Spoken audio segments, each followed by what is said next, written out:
sacerdote deve ter sido bem informado antes da ordenação, para que não tenhamos dissabores, nem ele diante da sua própria vida e nem a igreja diante da vida do sacerdote.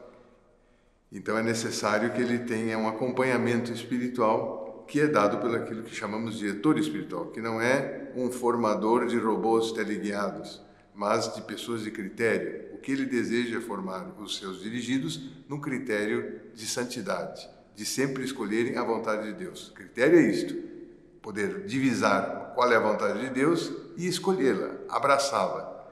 Isto é o que tornará feliz, porque a outra palavra para a palavra santidade é felicidade. Felicidade e santidade.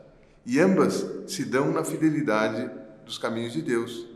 Para sermos fiéis, vivermos a fidelidade até o fim, como Jesus disse, quem for fiel até o fim, esse vai se salvar. Então, essa fidelidade precisa de uma perseverança, e a perseverança precisa de uma constância, e a constância precisa de uma ordem nas coisas, uma ordem nas decisões, uma ordem nos amores, uma ordem nas obras de justiça e de caridade, e uma ordem na vida pessoal, um autodomínio que seja significado de que vive uma ordem do que é mais importante, amar a Deus ou amar alguma coisa ou alguma pessoa. Então, essa distinção ocorre quando criamos critérios para as pessoas.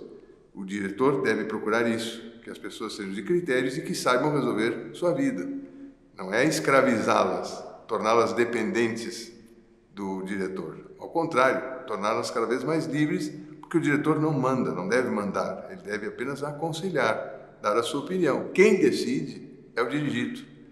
E essa é a grande responsabilidade do dirigido, porque ele ouve aquilo que o diretor aconselha, coteja, pesa as duas opiniões, a dele pessoal e a do diretor. Se as duas concordam, ele vai abraçar naturalmente. E se divergem, ele vai ter que levar para a oração e ver se ele carrega a vontade de Deus ou é o diretor com seu conselho. Nem sempre o diretor vai acertar, mas é mais provável que o diretor acerte, porque teve uma boa formação, pelo menos buscou boa formação. E esse é o grande ônus dos que querem dar direção espiritual. Eles têm que se preparar, eles têm que estudar muito sobre o ser humano, a antropologia, o que é o ser humano, suas paixões, seus sentimentos, seus afetos, a sua vontade, a sua inteligência, sua memória, o que fazer com tudo isso, que é um composto complexo, que é a alma humana. E a partir disso, eu tenho que tomar decisões. E essas decisões de como vou encaminhar a minha vida, se vou para o sacerdócio, se vou para o seminário, eu devo fazer à luz dos conselhos, das observações do diretor. Para isso também serve o diretor. E a partir daí, ele deve perseverar, como eu dizia antes, ordem para ter constância, para ter perseverança, para ter fidelidade. E para ter ordem, começar pela ordem, ele precisa do diretor, que o diretor diga: olha, aqui você tem que fazer em primeiro lugar isto, em segundo lugar aquilo, me parece. Veja lá na sua oração.